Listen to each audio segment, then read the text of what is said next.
عمر سامنے آ کر کھڑے ہو گئے، یا رسول اللہ پتہ ہے نا یہ کون ہے؟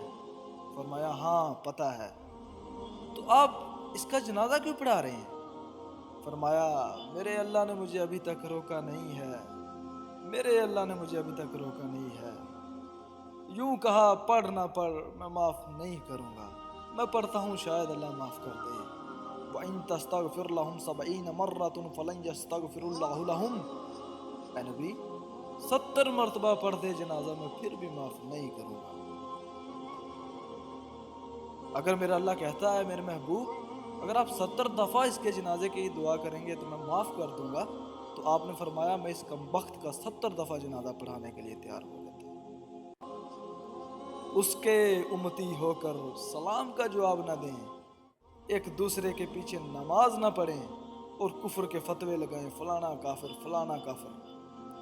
تو میرے نبی نے جنازہ پڑھا دیا، میرے نبی نے جنازہ پڑھا دیا اور فرمایا کہ ابھی مجھے اللہ نے روکا نہیں ہے، اختیار دیا ہے کہ شاید بخشا جائے۔